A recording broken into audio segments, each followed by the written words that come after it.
Boa noite, estamos aqui com mais um Papo Direto com a Alzira Fernanda, direto de Paracatu, dos estúdios da Web TV Paracatu, a TV do futuro. E hoje com um tema muito interessante, Brasil, o país do futuro?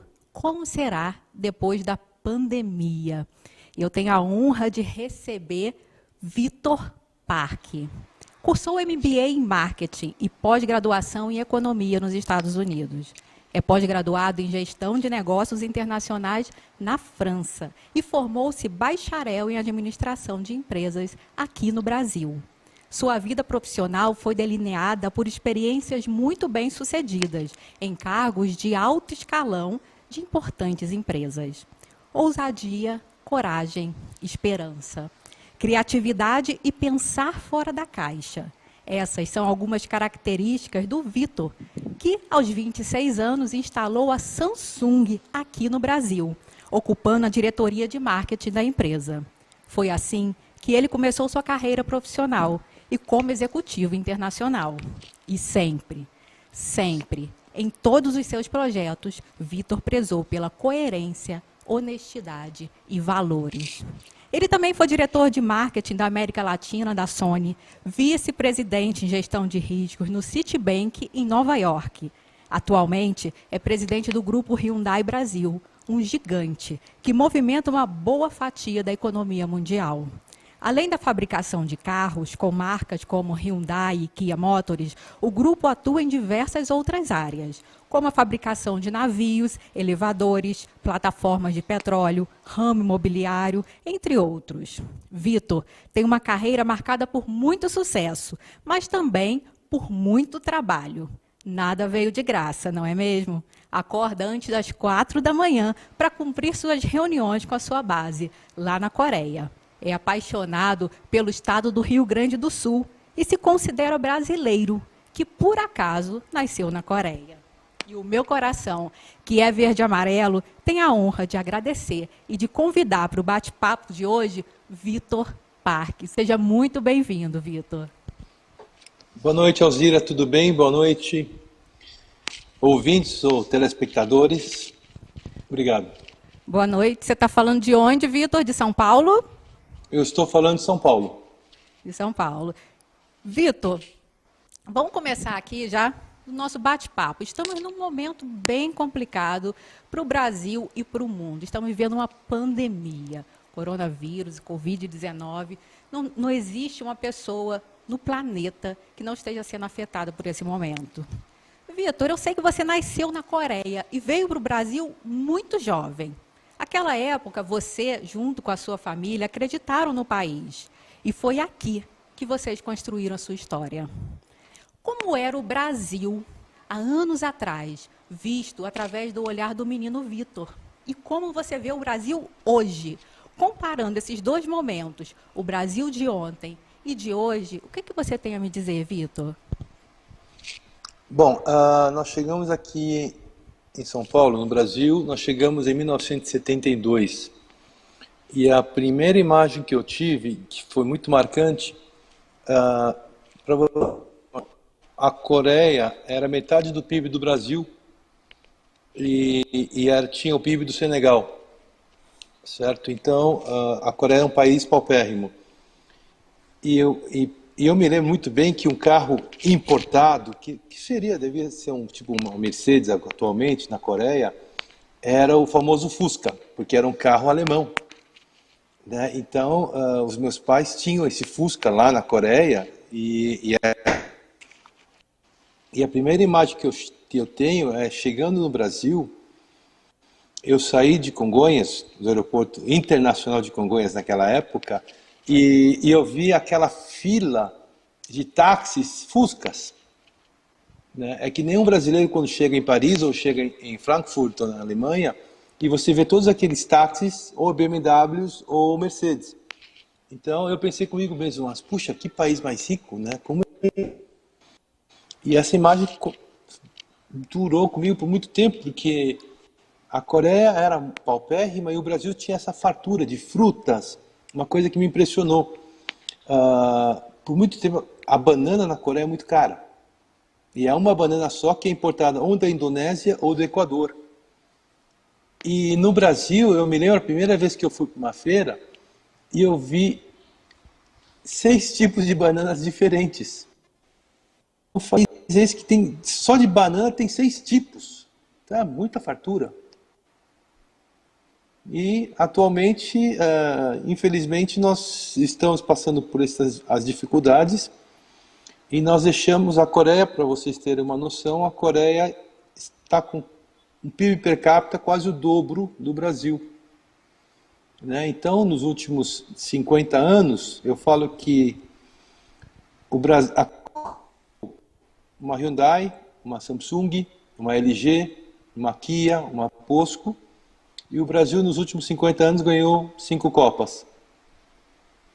Então, isso acho que simboliza muito bem a realidade dos dois países. É, no mesmo período, né, a Coreia saiu de um PIB metade do Brasil e hoje é um país em muito desenvolvimento. Mas a Coreia tem uma história difícil, né, Vitor? Uma história que o Brasil não viveu tão fortemente. Ela foi um país semi-destruído por muito sofrimento, por muitas guerras. Ela passou muito fortemente pelo contexto de todas as guerras que nós tivemos, principalmente a Guerra Fria, a Guerra da Coreia. E foi um país que foi realmente muito destruído. Houve um renascimento desse país em pouco tempo, né, num período de pouco tempo. Grandes empresas se transformaram, se formaram, a economia deu um salto gigantesco, como você mesmo acabou de falar, e uma recuperação muito forte que teve um apoio também muito forte do governo, em programas de governo para incentivar. A Coreia também ela investiu muito na educação das suas pessoas, na formação e no desenvolvimento tecnológico. Talvez aí tenhamos visto as respostas para ter se desenvolvido tanto, diferente do Brasil, né, que ganhou Copas, mas não temos essa história linda de desenvolvimento. E, Vitor, o que nós podemos aprender com essas políticas públicas que deram certo por lá, que tivemos um país semi-destruído, saído da guerra, de muitas dificuldades, de uma economia totalmente destruída, para ser esse gigante do desenvolvimento hoje. Um dos grandes nomes dos tigres asiáticos, um dos grandes nomes da economia mundial hoje. O que deu certo por lá, que você poderia dizer que talvez o Brasil poderia olhar com carinho para esse caminho? Eu acho que a primeira coisa que os coreanos fizeram, e eles têm muito orgulho disto, eles falam a Coreia para coreanos, que infelizmente não acontece aqui no Brasil. Aqui o Brasil é um país que desde a sua colonização, ele foi feito para os estrangeiros. Então, nós temos a nossa lata, porque o Brasil foi colonizado para extração. Ele não foi colonizado, com os Estados Unidos, com a própria Austrália, para as pessoas se mudarem e prosperarem dentro. Então chegou a nobreza portuguesa e eles vieram aqui para extrair o nosso ouro, para extrair a nossa borracha, o cacau, perdão. E aí estavam planejando ou pensando no Brasil como um país para estabelecer raízes, né? E isto vem até agora. A Coreia, para você ver, nós ainda temos leis protecionistas para as empresas coreanas e para protegerem. Então, uma empresa estrangeira que queira entrar na Coreia tem muito mais dificuldades. Agora, o oposto, infelizmente, acontece aqui para o Brasil. Eu mesmo representando uma empresa coreana, eu vejo que o próprio governo, os próprios bancos, eles preferem a nós, nos privilegiam e nos dão mais benefícios do que para as próprias empresas brasileiras. Entendi. O nosso grande Nelson Rodrigues, né, escritor brasileiro, isso cabe muito com o que você acabou de falar, ele criou a expressão, que na verdade já existia, né, ele viralizou essa expressão, vamos dizer assim, que o brasileiro tem o complexo do vira-lata, né?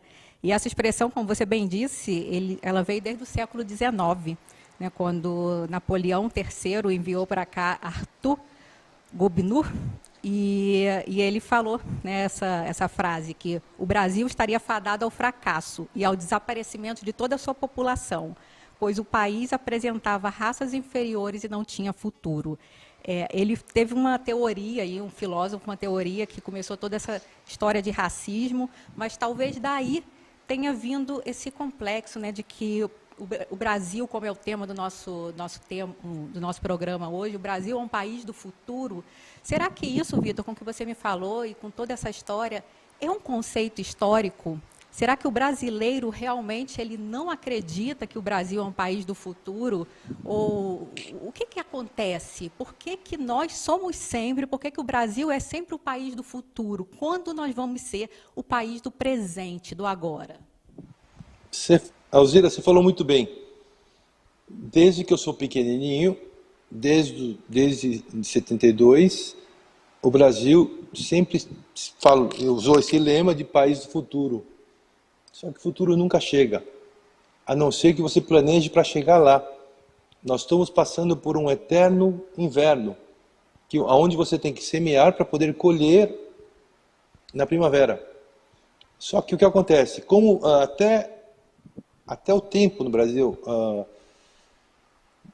na Coreia nós temos 4 estações distintas. Ou seja, se você não se preparar, chega o inverno e você passa fome. O inverno lá é muito rigoroso, chega até temperatura de menos 20, menos 22, 23 graus, certo? É um país muito pequeno, mais ou menos um pouquinho maior que o tamanho de Sergipe, dos quais somente 30% do território é arável. Então, imagina o seguinte, para vocês terem uma noção, o Brasil queimou em queimadas, ano passado, a mesma extensão do território arável da Coreia. Entendeu? Então, eu conheci um coreano lá em Seul, e eu perguntei para ele, o que o senhor faz? Ele falou, eu sou latifundiário, eu crio gado. Aí eu falei, é mesmo? Quantas cabeças de gado o senhor tem? E ele estufou o peito, super orgulhoso, e falou, eu tenho 5.000 cabeças. 5.000 cabeças é um sítio aqui em São Paulo, no São Paulo não, no Brasil, quer dizer. Né? Então, e com tudo isto, a Coreia cresceu o que ela cresceu. Você falou muito da educação, são vários programas que foram feitos, mas não adianta só vomitar, que nem todo mundo fala, a Coreia cresceu porque foi só a educação. Como foi só a educação? Qual foi o processo que fizeram? Certo? Não é só o governo que ajudou. O governo, na época, em 1964, mais ou menos, eles estabeleceram uma cota obrigatória de performance sobre o faturamento de uma empresa. Ele deveria ser transferido em 5%, mas não devolvido diretamente ao governo. Ele era obrigatório investir esses 5% nas regiões onde ele tinha fábricas e escritórios, e o trabalho era dele. Então, na própria Hyundai, nós temos uma divisão interna da Hyundai, que ela só foca em como otimizar esses 5% nas nossas regiões. Por quê? Nós temos as fábricas, nós temos os escritórios, e as crianças frequentam essas escolas. Entendeu? Então, você já tira do governo toda essa fatia, esse montante de dinheiro, porque a performance de uma empresa privada é muito melhor que a performance de um governo. Porque é uma coisa simples. Nenhuma conta de governo fecha. Se eu passasse 4 anos do jeito que o governo fica, gastando o dinheiro que o governo gasta, sem ter que repor, eu era despedido. Ou a minha empresa quebrava. E no Brasil, ou na grande maioria das empresas, dos países, o governo é um órgão que ele é feito para não dar superávit. Porque as pessoas pegam o dinheiro e misturam e usam do jeito que elas querem. Você vê atualmente o que aconteceu com o dinheiro. Nós tínhamos, essa semana agora, nós tínhamos o IBGE, que por cada 10 anos ele faz um censo que é necessário para planejarmos, para vermos a realidade atual. É um raio-x, é uma fotografia do país, que é feita a cada 10 anos. e já tinha um budget feito para eles. Eles pegaram, usaram a desculpa da pandemia, começaram a alocar, mas não alocaram para as pandemias. Alocaram esse dinheiro, praticamente, para os deputados, para as pessoas usarem do jeito que eles querem. A presidente do IBGE acabou de pedir demissão. Certo? Então, são estas coisas que dificultam o crescimento do Brasil. Eu concordo com você que nós temos que começar a falar que o Brasil é o país do presente. Né? Porque se você não arrumar hoje, amanhã você não chega lá. Deixar de ser o país que tem potencial para ser um país que seja de potência, né? Mas já que você começou a falar aí de política, de pandemia e de algumas coisas erradas, de corrupção e coisas erradas, eu quero conversar sobre isso com você no próximo bloco. Vou chamar o comercial aqui rapidinho e a gente já volta já já.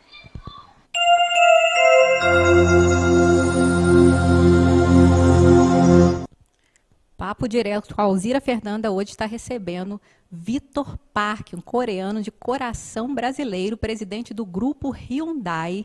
E agora nós vamos falar um pouquinho sobre pandemia, esse assunto que tanto nos aflige. Vitor, você como presidente do grupo Hyundai tem acesso a números. A Hyundai, com certeza, se eu não me engano, ela está em mais de 50 países. Então você tem acesso a números reais, tanto de funcionários das suas empresas, quanto de governos e etc. Aqui no Brasil, nós estamos vivendo um período complicado, informações desencontradas. Alguns falam que a pandemia não é nada disso, que ela nem sequer existe, que é apenas uma manipulação de dados. Outros dizem que estamos em guerra e que ela é muito pior do que imaginamos. De fato, estamos vivendo uma pandemia de escala mundial, mas até que ponto? Até que ponto ela é real? Na sua opinião, o quanto isso é verdade ou não? O quanto devemos nos preocupar ou não?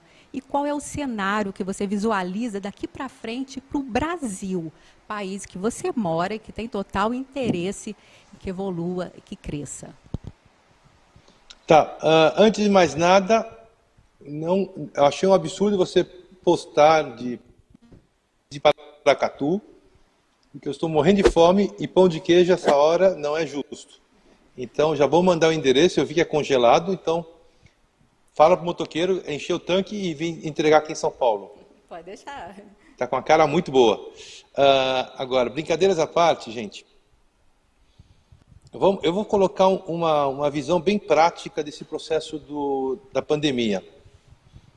Quando ela saiu, ela apareceu, os governos estavam tão assustados que, vamos imaginar uma coisa, os Estados Unidos, que é o país mais informado, mais bem informado e mais preparado desse mundo, ele alocou imediatamente 3,4 trilhões de dólares.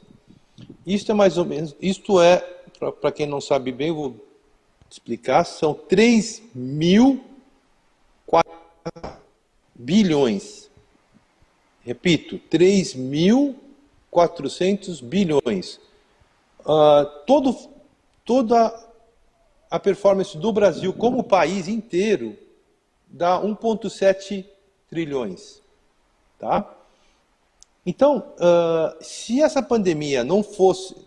inclusive, eles estavam esperando muito pior. Porque era que nem eu chegar para você e falar, Alzira, eu vou aí em Paracatu passar um final de semana aí. Aí você fala, pode vir. E eu falar assim, eu acho que eu vou levar 100 mil reais para gastar o final de semana. Aí você fala, você está maluco? Por que você vai trazer tanto dinheiro? Aí você vai falar assim, não. Aí eu falar assim, não, eu quero passar um bom final de semana. Não faz nenhum sentido isso. Então, eu acho que todos os países, eles estavam esperando uma pandemia que matasse milhões e milhões nos primeiros 6 a 10 meses. Isso faz sentido, o dinheiro todo que eles alocaram prevendo essa pandemia. Então nós tivemos muita sorte. Tá? Então o que aconteceu? Se você pensar que morrem por ano somente de câncer, são 6 milhões de pessoas, e nunca chegamos a ter uma coisa parecida com isto. Todas as pessoas de AIDS e todo o furor que ela criou, ela nunca teve tanto dinheiro investido na cura do processo da AIDS. Então, o que eu vejo pelos relatórios das empresas, pelas minhas divisões, é que existem muitos governos ainda ocultando informações. E alguns governos, que nem os Estados Unidos. Os Estados Unidos é um governo que ele, por causa do sistema de muito forte, eles tiveram que abrir as informações. No Brasil foi a mesma coisa. Então, por razões políticas, por várias outras razões, as emissoras mais fortes, inclusive, principalmente a Rede Globo, ela investiu pesadamente na informação sobre a pandemia, sobre os mortos e tudo isso. Tanto é que quando o governo tentou segurar essas informações, os órgãos do jornalismo se uniram para criarem um sistema independente para informar os números. O que aconteceu? Nós não nos preparamos de novo direito e chegamos agora a ser o epicentro da pandemia no globo. O que eu também acho que não está tão lá. Eu acho que tem alguns outros países que estão escondendo as informações. Tá? Mas é uma coisa vergonhosa porque nós chegamos na semana passada a ter mais mortos no Brasil do que os Estados Unidos, a Inglaterra, a França e a Itália juntas. Né? Isso é uma coisa meio que absurda para nós, porque estava claramente explicado que o sistema ia falhar. Né? Então, nós tivemos a primeira fase, que nós abrimos vários hospitais de campana emergenciais, e de repente fechamos todas elas. Todo mundo sabia que nós íamos precisar de respiradores.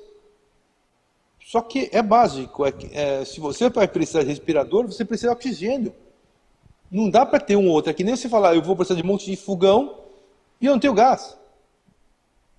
Então, alguma pessoa que tem um pouquinho de bom senso vai falar, gente, se a gente está preparando e comprando tanto respirador, será que nós vamos ter fornecimento de... É uma coisa básica. E chegamos nesse ponto onde pessoas estavam... Eu vi uma imagem que foi horrorosa, que eram 6 pessoas, eles fizeram uma gambiarra brasileira, e 6 pessoas tentando respirar do mesmo respirador. Entendeu? Então literalmente a imagem que eu senti era se você pega um peixe, joga para o lado de fora do aquário e olha para ele, sofrendo e buscando água, né, o ar dele. Então, é isso. Realmente estamos vivendo num período de informações desencontradas e fica difícil até para os nossos governantes tomar as melhores decisões. O que a gente vê aqui no Brasil, e eu que lido muito diretamente com a política, é que prefeitos não sabem o que fazer, governadores não sabem o que fazer, presidentes estão todos descontrolados. E a sua visão, Vitor, para mim ela é muito importante, porque é a visão de um grande executivo, de uma grande empresa de escala internacional. Você conhece mais de 70 países, você tem uma visão muito maior do que um governo de um país que é soberano dentro do seu país, mas o contexto global ele é muito maior do que isso. Então, muito obrigada pelas informações. E nós, Vitor, nós cidadãos brasileiros, em vez de ficar brigando, é real, não é? Vamos fechar o comércio, vamos abrir. Qual que é a melhor saída? O que nós devemos fazer? O que você diria para nós brasileiros, principalmente agora no contexto de internet? Todos temos acesso à internet, todos estamos discutindo em grupos de WhatsApp. Dá um conselho para a gente? Sim, eu não sou ninguém para dar conselho. A minha visão que eu tenho sobre tudo isso vale a pena? Vale a pena perder um ente querido? Vale a pena você colocar um risco por um final de semana na praia? Eu não estou falando das pessoas que infelizmente precisam trabalhar. E eu concordo isso, que vai ter que correr o risco porque a pessoa ou trabalha ou passa fome. Né? Nós vemos uma realidade do Brasil. Se você chega e o auxílio emergência do brasileiro está em 200... Quanto é que está? Eu não sei, eu acho que está 250. 250 reais. Então, como é que pode um político que tem algum bom senso na cabeça achar que uma família consegue sobreviver com R$ 250. Eu aposto e eu quero ver um político viver um mês com R$ 250. Eu garanto que esses caras eles fazem um churrasco e gastam mais que R$ 250. Então, e só pela essa bagunça da mudança de presidentes, de uma Petrobras, de uma Eletrobras, dessas empresas, eles poderiam ter aumentado esse valor em dobro. Porque somente a Petrobras já caiu, perdeu 100 bilhões de reais, só por uma vontade do presidente. Então, isso é uma coisa que, para mim, como executivo, como administrador, não faz sentido. Tá, você fala em países ricos, países pobres, nós acabamos de perder, acho que o 7º lugar, feio, mas todos os outros 10 top países do mundo pagam pelo menos 3 vezes mais que o Brasil paga. Um país rico que nem os Estados Unidos está pagando $1.200. A Coreia é um país rico, mas é um país pequeno, não é um país continental que nem o Brasil. Mas a Coreia, o casal recebe 1.200, mais $600 por criança. Entendeu? Então, e a gente chegar, eu não quero que chegue nesse ponto, mas se você pegar $250, dá, no melhor dos casos, $50 para você viver 30 dias. Isso não é, assim, é valor da África, é valor de pobreza da África. Então não é um auxílio emergência, é auxílio passar fome. E essa é uma discussão muito importante, Vitor, a política. Né? A política ela não está muito próximo das pessoas. Geralmente o brasileiro ele discute política no período eleitoral, em quem vai votar, né? Aquelas brigas políticas. Mas essa política, e principalmente nesse contexto que a gente está falando, de pandemia, por exemplo, esse negócio, governo, município, prefeito, essas discussões, essa falta de uma decisão consciente, né? Essa falta de firmeza, essa falta de linha, isso movimenta até a economia, né? Especulações, o mercado financeiro fica louco, então o dólar sobe, a bolsa cai, e aí nós vamos perdendo nossa riqueza interna do Brasil. Então é muito complicado, a gente tem que discutir política, é um assunto muito, muito, muito interessante. Obrigada pelas suas explanações. Então, Vitor, vamos mudar, né? O mundo vai mudar. Nada será como antes, assim como grandes guerras. E você, como coreano, você sabe muito bem essa história. Em grandes guerras, em grandes momentos de catástrofes, o mundo muda. E aqui e no mundo também vai mudar. Nós vamos precisar mudar a nossa maneira de agir. Como jovem, a partir de agora, nos próximos anos e para sempre, ele deve reagir ao mercado de trabalho? Vai voltar a ser como antes? Vai ser fácil conseguir emprego? Eu acho que vamos passar por uma mudança de paradigma. Algumas realidades não vão acontecer mais, vão mudar completamente. Eu não tenho uma bola de cristal para prever o que vai acontecer, porque está acontecendo, muda, desmuda, mas uma das coisas que nós temos, e o brasileiro tem que entender isto, eu não sei se vocês sabem, o Brasil é não o único país, que ele é 100%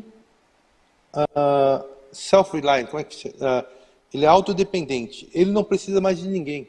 Nós temos toda a água potável, inclusive acho que é uma das maiores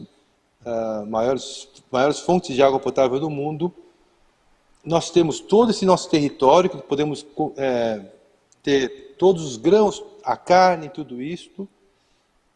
E ainda nós pensamos em sonho de ir para a Disneylândia. Então, todos os grandes países eles cresceram com a moeda enfraquecida em relação ao dólar.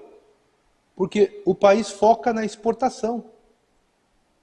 E o Brasil, ele foca em manter o dólar baixo. Por quê? Porque todo mundo fica pensando no eleitorado que o sonho deles é viajar. Então, em vez de a gente pensar que nem a China, que nem a própria Coreia, que eles manipulam a própria moeda para mantê-las fracas. Olha isto, nós não. Nós temos um sonho de dólar 1 a 1. Mas por quê? Porque Miami está indo logo em seguida. Eu quero Miami, eu quero viajar. Entendeu? Então, essa mudança de valores tem que acontecer onde nós todos estamos imaginando em criar produtos, serviços para exportados.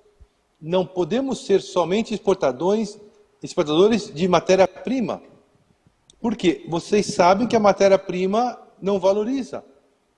Que nem o Brasil exporta aço, exporta ferro, minério, manda para a Coreia, que não tem nada disso, e a Coreia transforma em carro, transforma em celular, transforma em computador e devolve aqui de volta. Se você pensar no que chegou lá e que após transformado volta, está 10 até 100 vezes mais caro, porque nós transformamos o produto.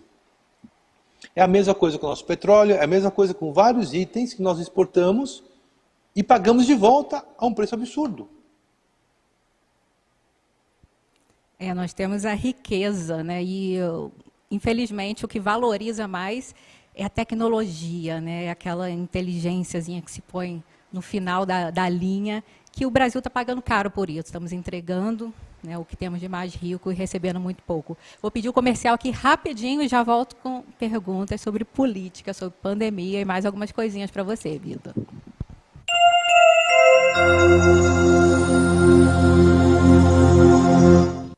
Estamos de volta com um convidado muito especial, Vitor Parque, presidente do grupo Hyundai, que está dando uma aula de sabedoria e de carisma aqui para a gente, para paracatuenses, mineiros e brasileiros. Vitor, eu vou começar com uma pergunta de um web espectador, o Laudo Magalhães.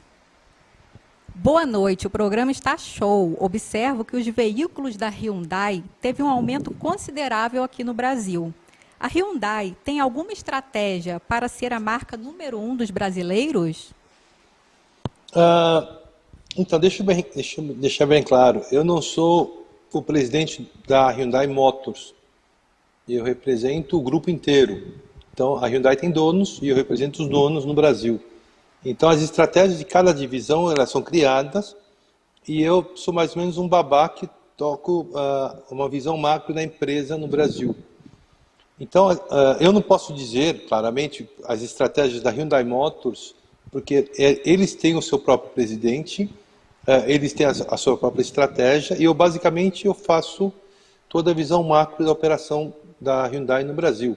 Basicamente eu sou um fixer, eu conserto os detalhes que são necessários para operar a empresa como um todo no Brasil. Entendi, mas... Oi. Pode continuar. Okay. Não, ser o líder ou não ser o líder no Brasil é um detalhe, porque nós vendemos muito bem o HB20, que eu sei, só que para ser líder ou não ser líder é uma consequência natural no processo. Eu já falei com você, Alzira, que é uma coisa que, como representante da Hyundai, mas como coreano brasileiro, que você já me nomeou, tem uma coisa muito chata no Brasil.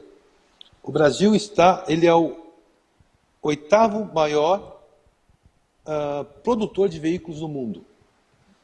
Perdão, e ele é o 6º maior consumidor de veículos do mundo. E entre os 10 maiores consumidores de veículos do mundo, o Brasil é o único país que não tem marca própria. A Coreia, que é a Coreia, daquele tamanhinho tudo isso, ela tem 5 marcas. A própria Índia, ela tem 3 marcas, das quais uma é a Tata, que é uma marca de veículos super simples, e que, de tanto vender carros super simples, eles compraram a Jaguar e compraram a Land Rover. Né? Então, o Brasil, nós tivemos, a última marca que esteve no Brasil é a Troller. Mas Troller é um Jeep que custava, há 2 anos atrás, 190 mil reais. Isso não é um carro popular. Uma pessoa que foi visionária, que inclusive sofreu muito, foi o senhor Amaral Gugel. Foi o último brasileiro que teve a visão de criar um carro 100% nacional, aonde ele queria fazer um carro popular. Então, atualmente no mundo, nós não temos grandes marcas, não temos fábricas, nós temos montadoras. Você compra a transmissão de um lado, pneu de uma outra marca, você compra faróis de uma outra marca e você basicamente monta. Então, agora vamos falar sobre um detalhe, designer, o estilo do carro. A Bentley, que é uma das marcas mais chiques, mais caras e mais bonitas desse mundo, ela foi desenhada por um brasileiro, Carlos, não me lembro sobre o nome. Ou seja, nós temos todo o potencial para criarmos uma marca brasileira. Só que ninguém quer, ninguém pensa nisso, né? Então, são essas coisas que quando eu falo, nós temos que ter mais brasileiros no Brasil, é isto. Tem que ter mais brasileiros que sejam insatisfeitos com a realidade de ficar perguntando, por que eu não tenho isso? Por que eu não tenho aquilo? Por que eu não tenho uma marca brasileira de computadores, de celulares? Por que eu tenho que consumir tecnologia dos outros? Eu não sei se você sabe, a Samsung, quando nós trouxemos o Brasil teve por 20 anos uma reserva de mercado de informática. Alzira, esses 20 anos você podia ter criado Apple da vida. Todas as empresas que se beneficiaram, brasileiras, que se beneficiaram dessa reserva de mercado, quebraram nos primeiros 4 anos pós-reserva ter caído. Ou seja, elas não se prepararam para quando entrassem os outros, porque essa era a razão. Nós protegemos o mercado para o mercado crescer, que nem a Coreia já fez.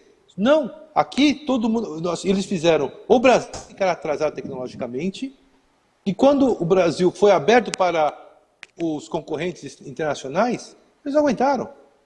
Eles estavam custando 3 vezes ou 4 vezes mais caro, porque estava muito conveniente. O mercado deles era interno, completamente fechado para eles. Não dá para ficar só exportando matéria-prima e dando mão de obra, né? Isso são coisas baratas, não tem valor.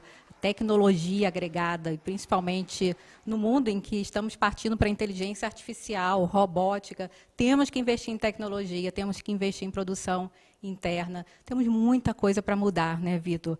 E aqui, só para terminar a pergunta do Laudo, ele lhe deu a resposta já. Ele disse aqui, ó, que você poderia instalar uma unidade da Hyundai aqui em Paracatu, porque aí junto o útil ao agradável, vai gerar emprego e renda e você ainda vai ficar ao lado do melhor pão de queijo do mundo. Olha, gostei da ideia, viu? E, olha, Vitor... Fala. Oi, não, pode falar. Não, era um comentário, pode falar. Você falou muito aí, né, sobre o Brasil, sobre essa mudança de mentalidade.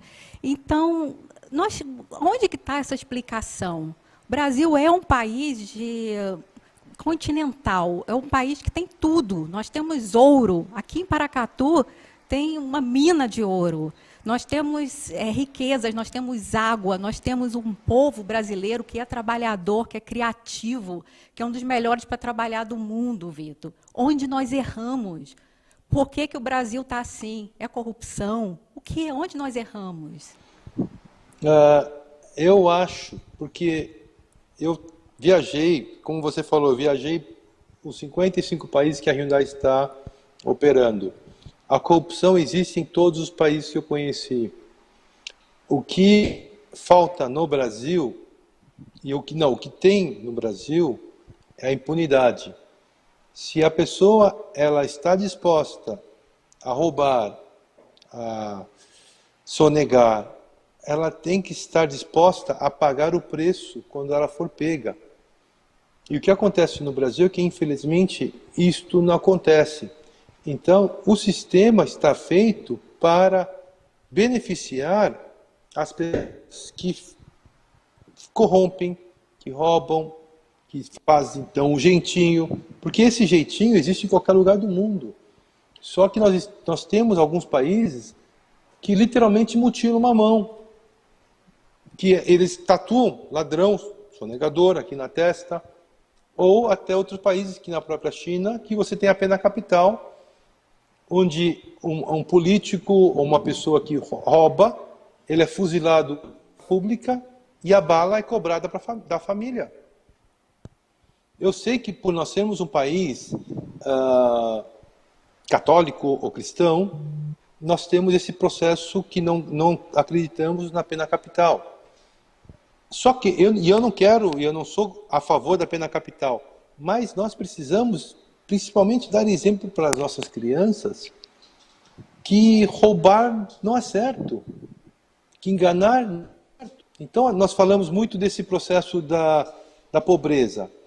Como é que uma criança que está crescendo numa comunidade, numa favela, ela vai pensar da seguinte forma: ela vê o seu pai, a sua mãe, saindo de madrugada em casa, pegam 1h30, 2 horas de condução, trabalham o dia inteiro, mais 1h30, 2 horas de condução, voltam para casa e no final do mês eles têm como dinheiro ou como renda a mesma coisa que o amiguinho dele, com uma mão cheia de drogas vendendo no dia, ele recebe a mesma coisa.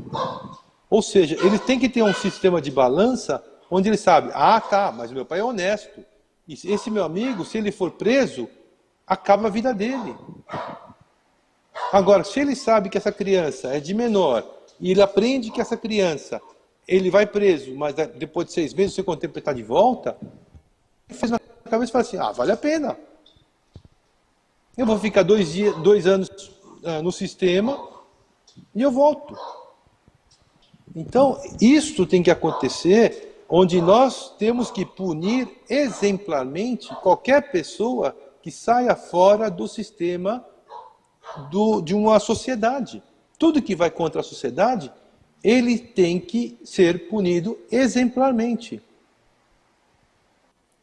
Sim, enquanto as nossas leis não favorecem isso, né, nós vemos isso, isso é um assunto que deve ser estudado pelos nossos legisladores, temos que prestar atenção nisso, temos que discutir muito isso, mas enquanto isso, Vitor, também nós, eleitores, nós podemos punir esses políticos corruptos, punir não votando, punir falando, né, expondo a transparência. Está errado. Não é legal. Então, uma das formas de punição seria o eleitor não votar. Porque o que eu vejo muito no Brasil hoje é, ele rouba, mas faz. Eu me incomodo com isso. Você, Vitor, o que você acha dessa frase? Ele rouba, mas faz. Então, inclusive, nós tivemos o autor do Rouba Mais Faz, que é o Paulo Maluf, que inclusive teve uma piada que alguém postou.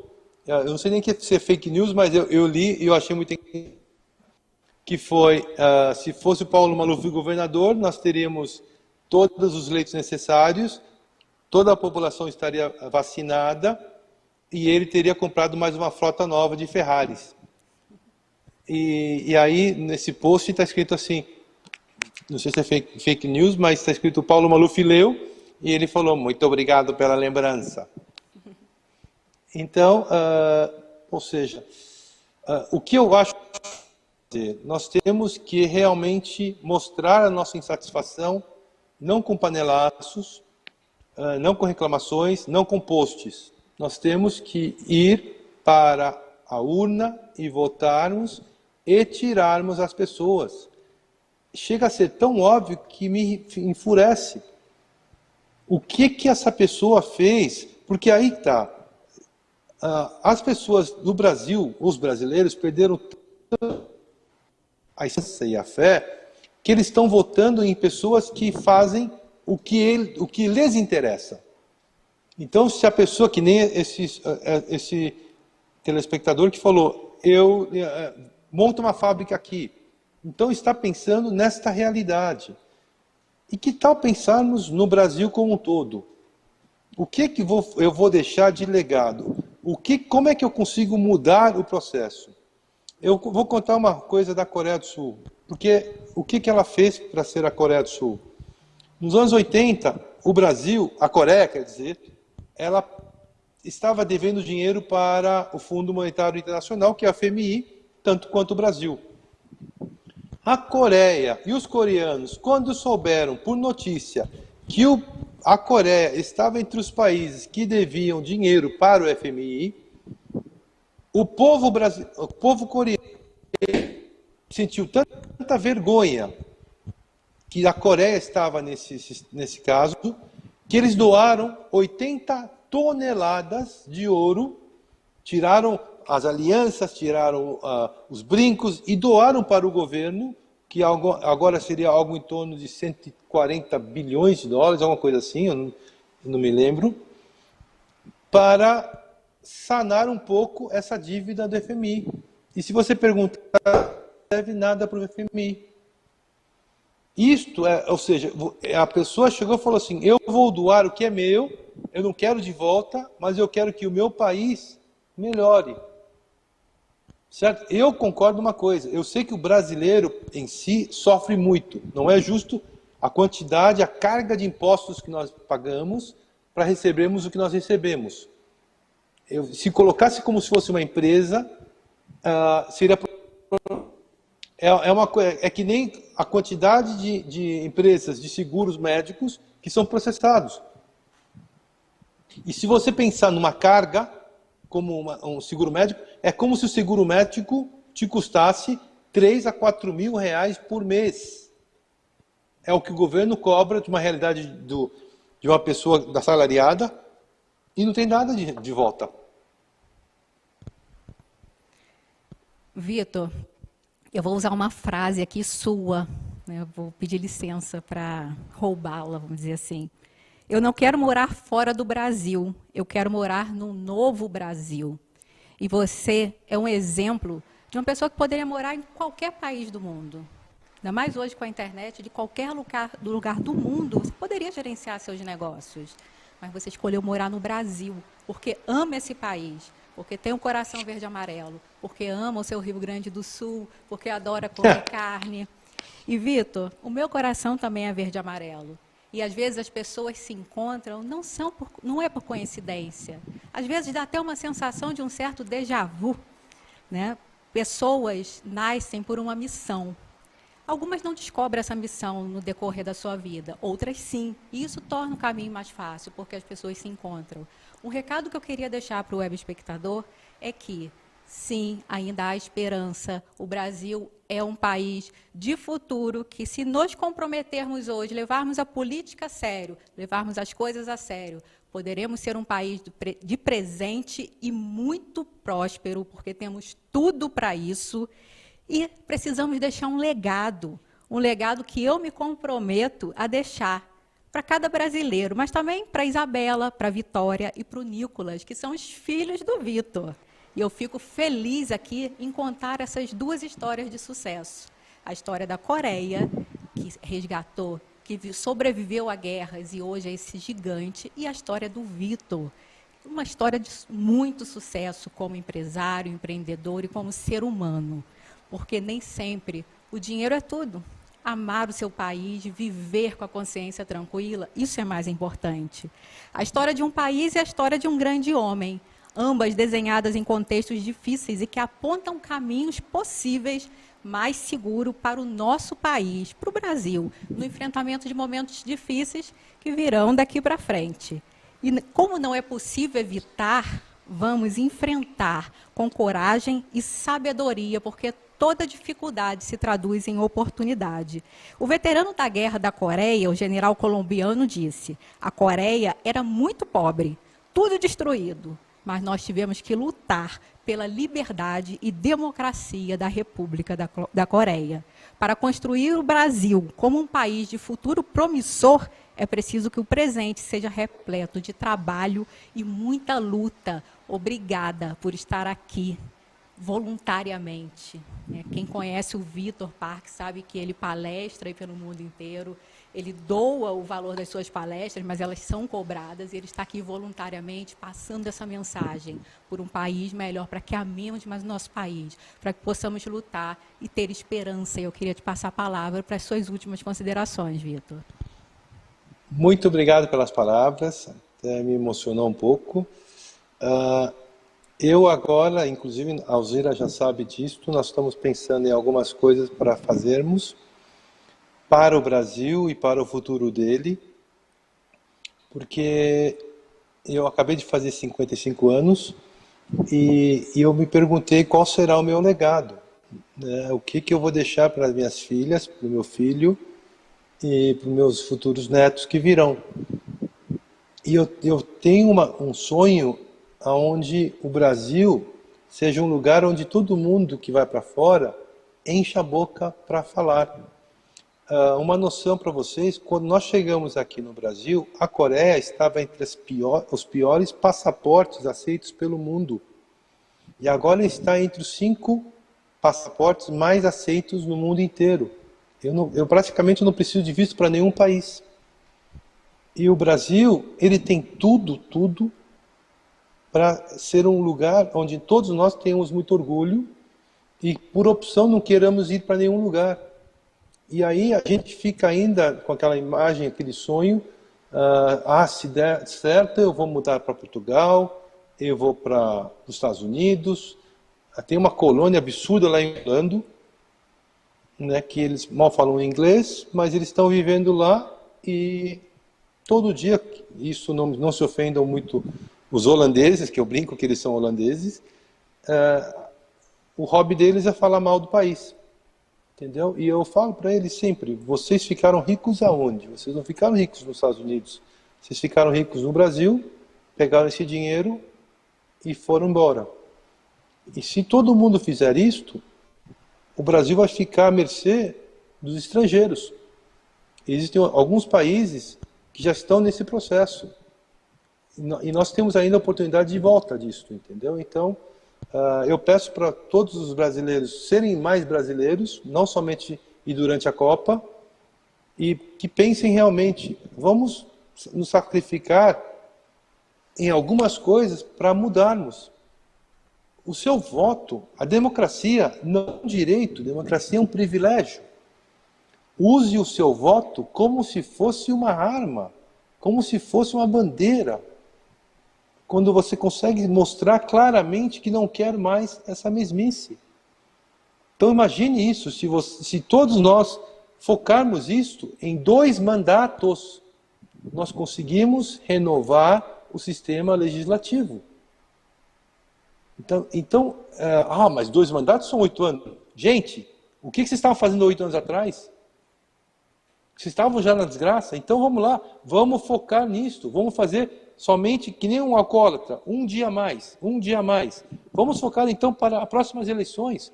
Vamos estudar mais, vamos escolher melhor.